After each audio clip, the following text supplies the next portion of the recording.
Rafi stood quietly on the edge of the military base. The sun of planet Vora 3 was setting behind the tall towers, turning the sky red and gold. He had just returned from the last mission. The war against the pirate fleet was finally over. Ships were landing safely again. Space lanes were open. People were celebrating across many planets. But Rafi did not care for celebrations. He was a quiet man who never wanted attention. He had fought to protect others, not to become famous. Rafi was a soldier from Earth. He had joined the Galactic Peace Corps 5 years ago. He never expected to fight side by side with aliens. But the battle against the pirates had united many species. Rafi had become known for saving a medical ship full of civilians. During the final attack, many called him a hero, but he felt he had only done his duty. One morning, as he prepared to leave the base, a silver drone flew to him. It had the symbol of the Velari royal family. The Velari were a noble alien race with blue skin and golden eyes. They were known for their honor, their strong traditions, and their shining crystal cities. The drone opened and played a message in a calm, musical voice. Honored Soldier Rafi of Earth, you are formally invited to attend the royal wedding of Princess Nale of Velar. Your presence is requested at the Crystal Palace of Shandar. A royal starship will arrive for you in 2 days. Rafi blinked in surprise. He had never spoken to the Velari princess. He had only fought alongside their soldiers during the war. Why would they invite him to a royal wedding? He showed the message to Commander Malik, who laughed. You saved one of their royal carriers during the battle, remember? Maybe this is their way of saying thank you. Rafi nodded. I guess I have no choice now. Commander Malik smiled. You always have a choice, but trust me, the Velari don't invite outsiders for no reason. This is a great honor. 2 days later, a sleek blue and silver ship landed outside the base. Its surface shone like glass. The Velari pilot bowed deeply as Rafi entered. The royal family awaits you, brave soldier. The pilot said. The journey to Velar took only a few hours through the warp gate. Rafi watched from the window as their planet came into view. It looked like a giant blue pearl in space. As they entered the atmosphere, he saw floating towers, sky bridges, and wide gardens hanging in the air. The capital city, Shandar, was beautiful and quiet, full of soft lights and smooth, glowing roads. The starship landed near the Crystal Palace. A group of Velari guards waited in perfect lines. Their armor was smooth and silver, and their faces calm. They bowed as Rafi stepped out. A young alien servant greeted him with a smile. Welcome, Rafi of Earth. You are honored here. The princess thanks you for your great service during the war. Rafi was led through long halls made of clear crystal. The walls reflected soft colors: blue, gold, silver, and white. Music played gently in the background. Strange birds flew through the open air above the palace garden. Everything felt peaceful, but very different from what Rafi was used to. Finally, he was taken to a tall chamber. At the far end stood Princess Nale. She was dressed in silver robes, with golden patterns across the shoulders. Her eyes were bright and clear. She had a calm but powerful presence. Welcome, soldier of Earth, she said. We meet at last. Rafi bowed slightly. Your Highness, thank you for inviting me. You saved my people. That cannot be forgotten, Nale said. You stood against death without fear. We owe you more than words. I only did what any soldier would do, Rafi said. Perhaps, the princess replied. But few would have risked their life to protect strangers. Rafi said nothing. He didn't know how to respond. He was not used to such attention. The princess continued. We wish you to stay with us until the wedding ceremony. You will be treated as our guest of honor. Rafi nodded slowly. I'm honored, princess. But I must ask, why am I being invited to this wedding? I don't understand. The princess smiled gently. All will be clear soon. Rafi was given a large room inside the palace. It had a view of the gardens and the flying city beyond. Alien staff brought him food and clothes. Everywhere he went, the Velari showed him respect, but something felt strange. Many staff members asked him odd questions. One servant asked about Earth wedding customs. Another asked if humans wore special clothes during bonding ceremonies. A third asked what kind of rings humans gave during marriage. Rafi started to feel confused. He was only a guest. Why were they asking him questions like he was the one getting married? That evening, he sat alone in his room, watching the stars outside the glass window. He still didn't understand why he had been invited. He wondered what kind of wedding this would be. The Lari customs were very different. He had to be careful not to offend anyone. He thought about the message again. It had not said who the groom was. It had only asked for his presence. As night fell, Rafi tried to sleep, but in his heart, he felt something was not quite right. He had been through many battles, but this situation felt like something completely new. And he had no idea that his real mission had not even started yet. The next morning, Rafi woke early. A soft chime rang from the wall, followed by a gentle voice. "Scholar Rafi, your day begins. You are expected in the grand library." He got dressed quickly. The robe given to him was light and soft, marked with simple patterns that showed he was a guest of learning. Rafi tied his belt and stepped outside. A Rulari servant waited for him, holding a silver tablet. "This way, scholar," the servant said politely. The palace was quiet at this hour. Sunlight passed through the crystal walls and made patterns on the floor. As they walked, Rafi looked at the ancient art on the walls. Each painting showed a moment from Rulari history. He saw scenes of war, peace, and something else, debates. Great halls filled with nobles speaking before large crowds.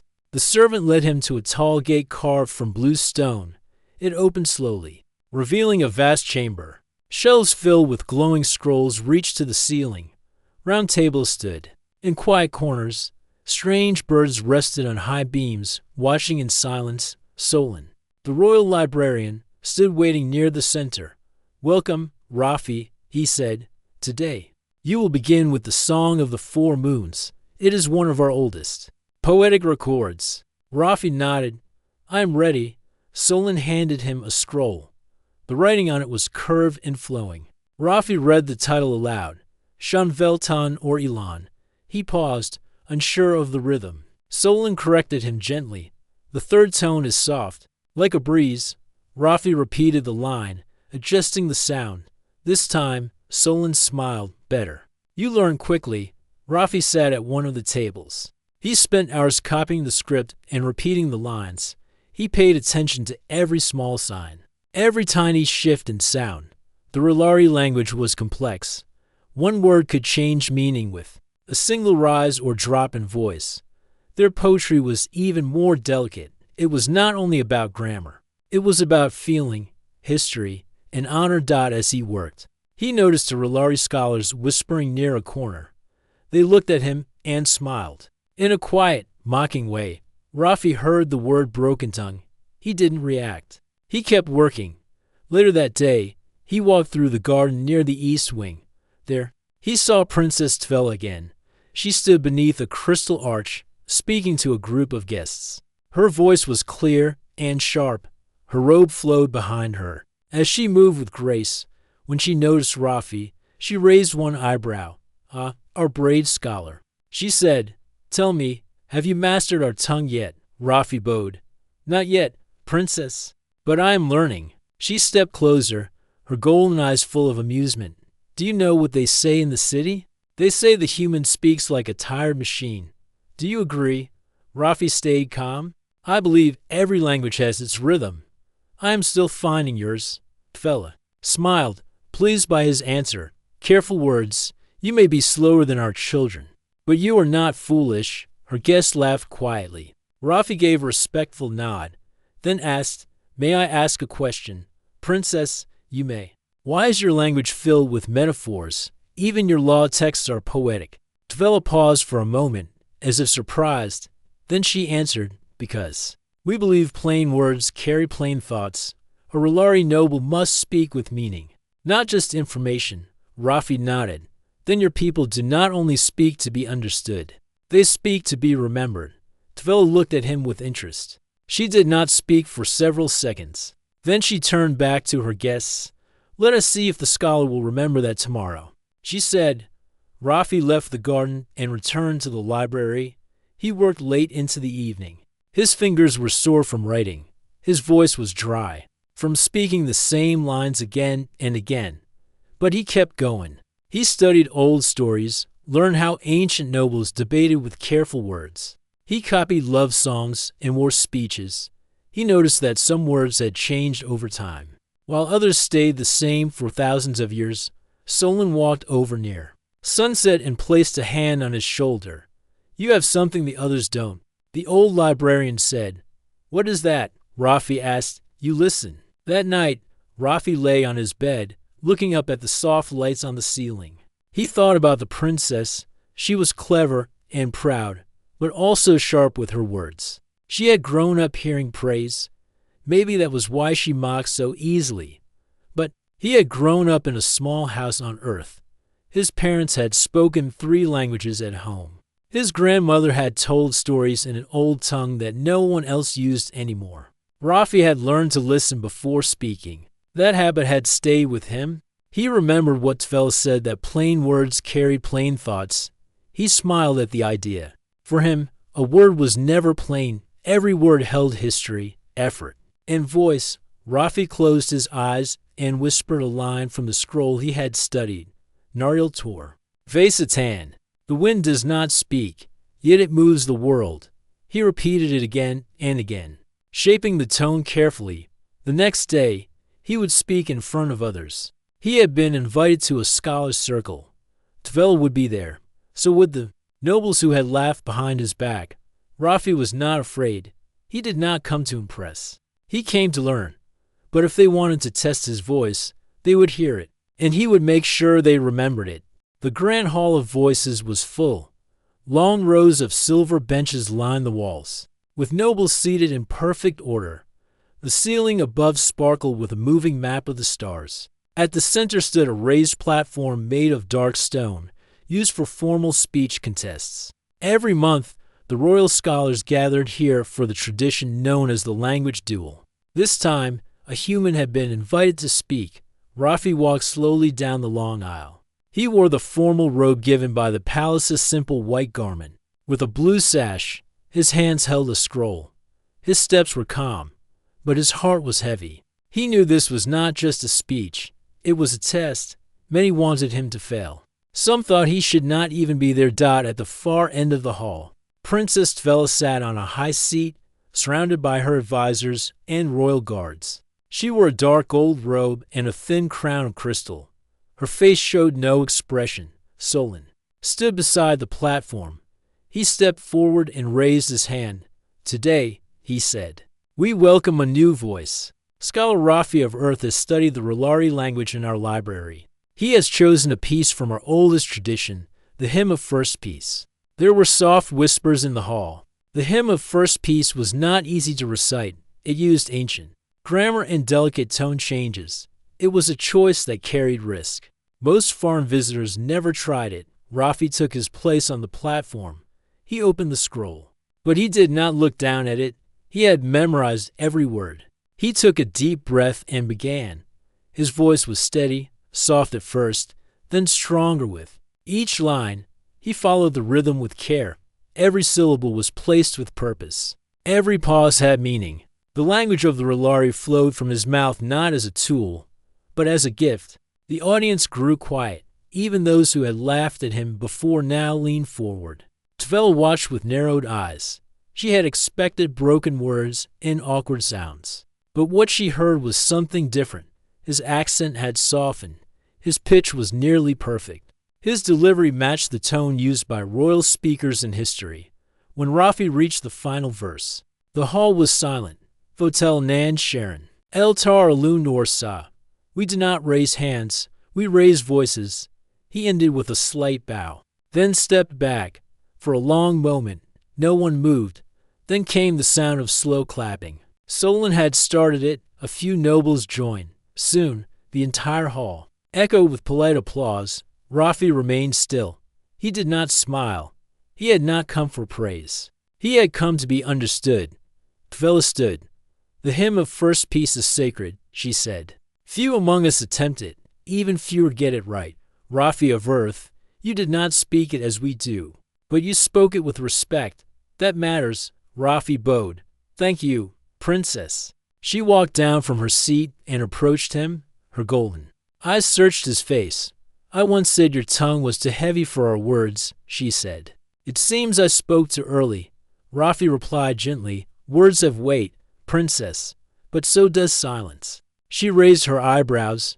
Then, without smiling, she turned and walked back to her place. After the gathering, Rafi was led to a private room. Solon joined him there, holding a small crystal in his hand. This is for you, the old librarian said. The council voted. They want you to join the inner study hall. Rafi looked at the crystal. What does that mean?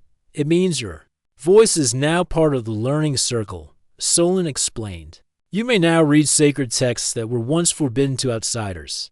Rafi felt the weight of the offer. The inner study hall was reserved for R'hllari scholars of the highest level. No human had ever entered it. I will accept, Rafi said. Solon nodded. You earned it, not by force, not by pride, but by effort. That evening, Rafi returned to his room. He sat near the window, watching the light from the city below. Ships passed overhead, moving slowly across the night sky. He thought about the journey. Back on Earth, many had laughed when he said he wanted to study alien languages. Some told him it was a waste of time. Others said humans should focus on building ships and weapons, not learning how others spoke. But here he was, in the heart of a proud alien empire, being accepted not for strength or power, but for words. He opened his notebook and wrote one line. Respect is not given to the loudest voice, but to the one that listens first. The door chimed. A guard entered and handed him a message. It was written on a smooth piece of paper with golden ink. The signature at the bottom was clear, Princess Tvela. Rafi opened the message and read, You speak like one of us now. That is rare.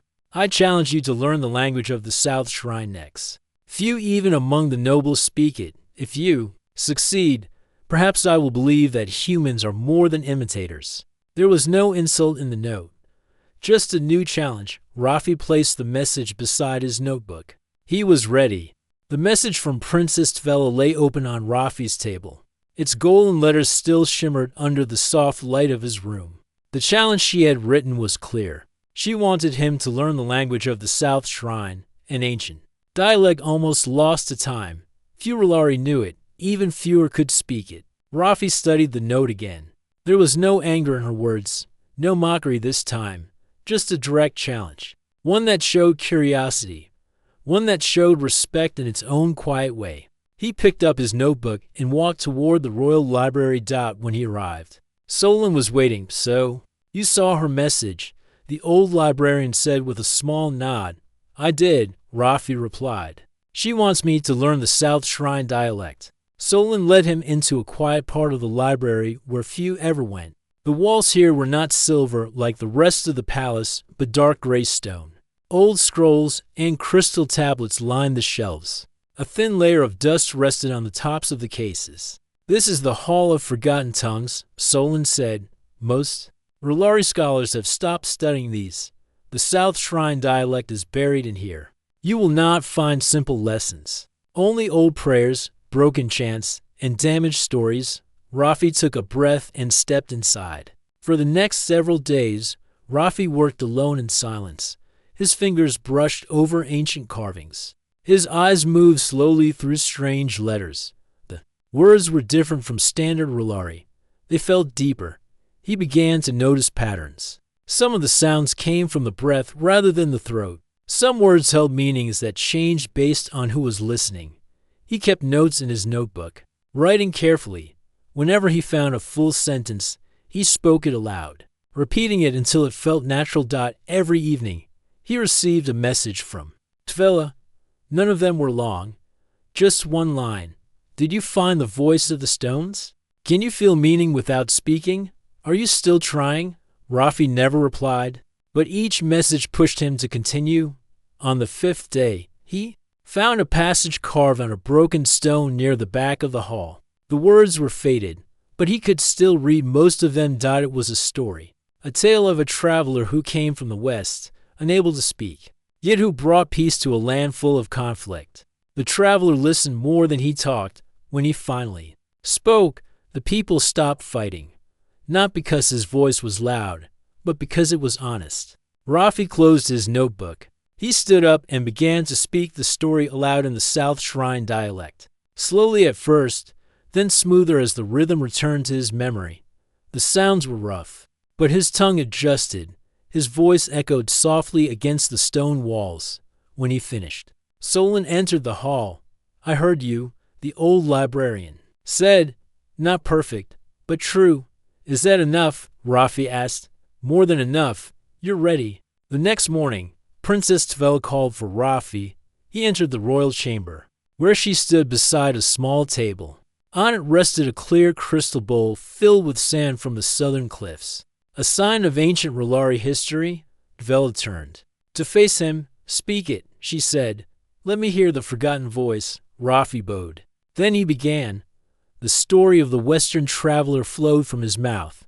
The words were raw, shaped by breath and feeling. His hands moved with the rhythm, just as the ancient speakers had done. He did not rush. He did not hold back. Each word reached the air like it belonged there. When he finished, silence fell between them. Tvel stared at him for a long time. Then she looked down at the sand in the bowl. With both hands, she stirred it gently. It was a ritual gesture used when someone witnessed truth. "I have never heard it spoken," she said. "Not even in the council. Not by my tutors. But you, a human, gave it life." Rafi said nothing. He waited. She stepped closer to him, lowering her voice. "You do not speak like us. You speak like the past, like the voices that shaped our beginning." She turned away and walked to the window. "For a long time, I believed humans were loud shadows, all noise and no meaning. Now I see one who listens more than he speaks. That is not weakness. That is discipline." Rafi finally spoke. "I came to learn, not to impress." Tvel nodded. "That is why you did both." There was a long pause. "You've changed more than you know," she said. "Not just here. Word of your voice has reached the outer cities. Some are beginning to ask why a human speaks our language better than we do." "That was never my goal," Rafi said. "I know. But sometimes truth walks ahead of intent." She turned to face him again.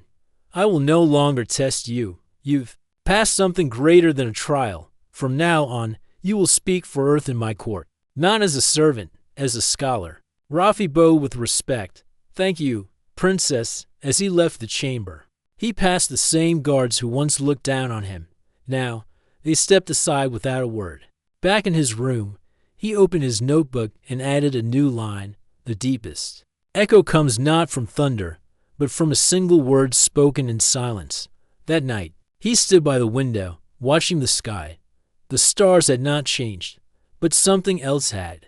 Respect had been earned, not demanded, not bought, only earned, and that would never fade.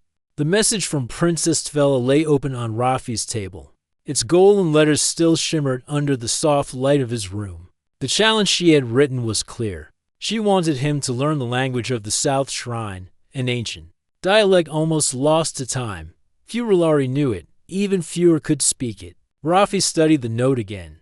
There was no anger in her words, no mockery this time, just a direct challenge. One that showed curiosity, one that showed respect in its own quiet way. He picked up his notebook and walked toward the royal library.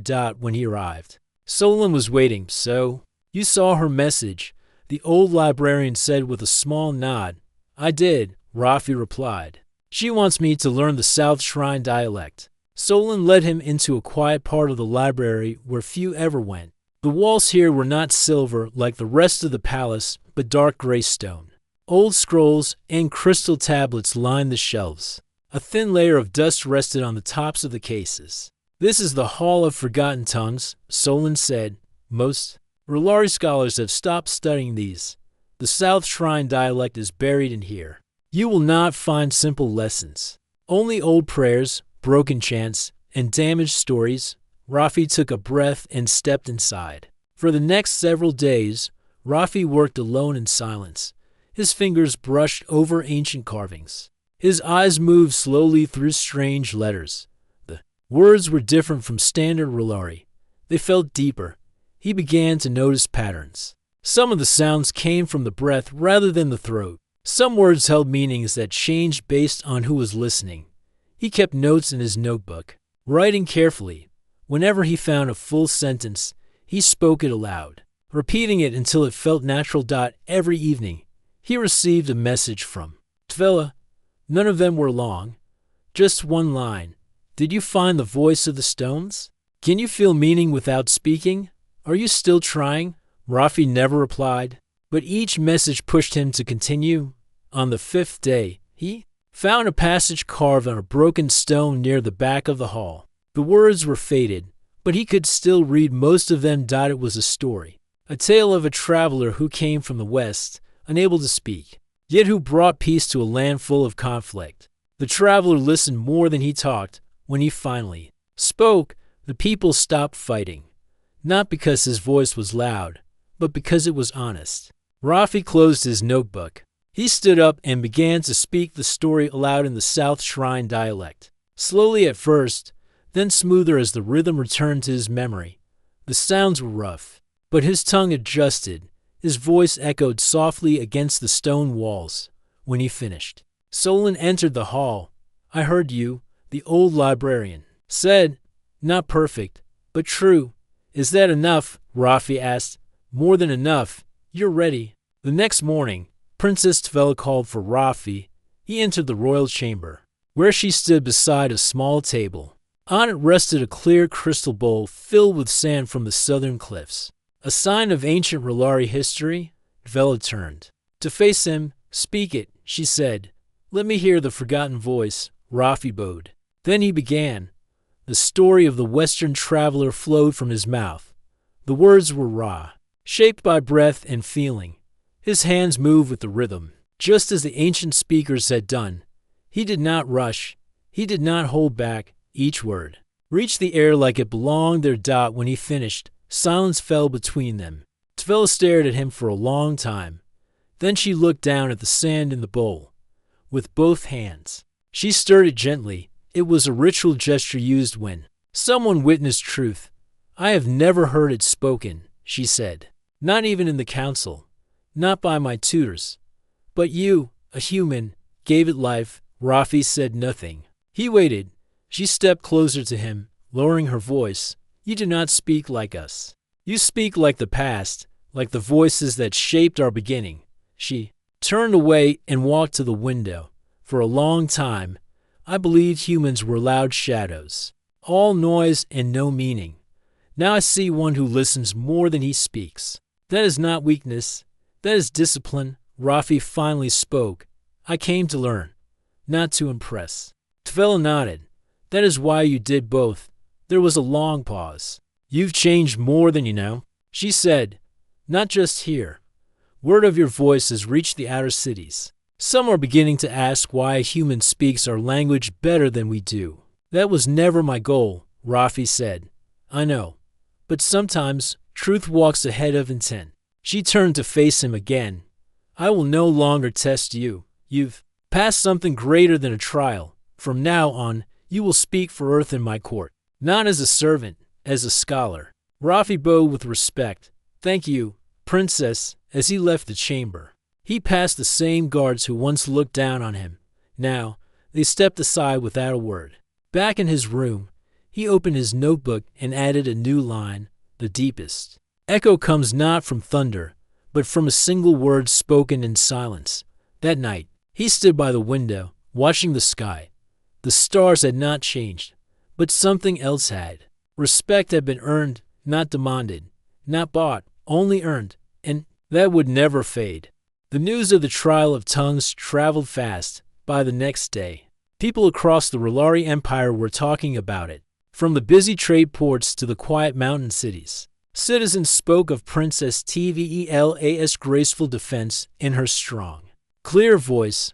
What surprised many was not just her victory, but her transformation. For years, Tvela had been known for her proud speeches, often full of clever jokes and sharp words. But now, her tone had changed. She spoke with calm, deep Meaning, the people liked it. They also wanted to know more about the one who had guided her. Whispers filled the palace halls. Was it true a human helped her win? Who's this human speaker? Where did he learn our oldest ways? The royal court could not ignore the questions, so they called a public gathering. The central square of Nzira was prepared for the event. Flags of both the R'hllari Empire and Earth's United Council were raised. A wide platform was built with space for both Tvela and Rafi to stand side by side. Rafi stood behind the stage before the event began. He wore a dark robe with a simple Earth symbol over the chest. He didn't feel nervous. He felt ready. Princess. Tvela walked over to him. Do you remember what I said the first day you tried to speak my language? She asked. Rafi nodded. You said I sounded like I was chewing pebbles. Tvela gave a small smile. That was rude of me. You were honest. She paused, then said, let today be honest too. The horn sounded. The crowd cheered as the princess stepped onto the stage. Behind her came Rafi, quiet and respectful. She raised her hand. The square fell silent. Today, she said, we speak of voice, respect, and change. Her speech was short but powerful. She told the people how Rafi had studied their ancient language, not to copy it, but to understand it. She explained how he reminded her of meanings even her own court had forgotten. She paused, then turned to Rafi. Now I ask him to speak, in both his voice and mine. Rafi stepped forward. He looked at the crowd, thousands of R'hllari, human, diplomats, and alien scholars. He began in his own language. I came here to learn. I thought I was here to study words, but I found something greater. I found the soul of a people hidden inside those words. Then he switched to R'hllari, and this time he spoke not just in proper grammar, but with the rhythm and tone of their ancient style. He used stories. He used silence. He made them listen, not because of who he was, but because of how he spoke. When he finished, the square was silent for a moment. Then the applause began. It grew louder with each second. That evening, Princess Tvela made an official announcement. We will build a new center of language, she said. Not to teach only R'hllari or human speech, but to teach the power of respect between different voices. She named Rafi as the first head of the Voice Keepers, a new role created to guide the study of speech and story across species. It was the highest honor ever given to a human by the R'hllari. Many nobles were shocked. Some did not agree, but the people supported it. A week later, a school was opened at the edge of the city. It was built from white stone, with one side shaped like a speaking circle. Young R'hllari and human students came to learn together. Rafi started his first class by writing one sentence on the wall. A voice is not strong because it is loud. A voice is strong because it listens. Tvela visited the school often. She never came with guards or gifts. She came to learn. Rafi would invite her to sit among the students, and she would speak only when it was her turn. One day, a small girl raised her hand and asked, Princess, why do you listen to a human? Tvela answered without delay, because he listened. To me first, then answer spread across the stars. Soon, other alien worlds requested copies of Rafi's lessons. Leaders began to send their own young diplomats to Nzira. Some wanted to learn R'hllari language. Others just wanted to learn how to speak with meaning. Even Earth changed. On Rafi's home planet, a new center for alien languages was built in his honor. Families who once saw the R'hllari as cold and proud now listened to their music and read their poems. What began as a small task for a quiet man had become a bridge between worlds. Rafi never claimed power. He never wore medals. But he walked through the city as someone everyone knew. Children waved. Elders bowed. Even nobles who once whispered against him now greeted him with respect. Princess Tvela watched this change with care. She once believed strength came from title and control. Now she knew better. It came from truth, spoken with heart. It came from the courage to listen, even when you disagreed. And it came from a human with a soft accent and a clear mind. The Sky Palace floated quietly above the planet, no longer guarded by weapons or machines. For the first time in many years, peace had returned. The soldiers who once followed the queen now stood beside the people they used to fight the throne. Room had changed too. The black crown was gone.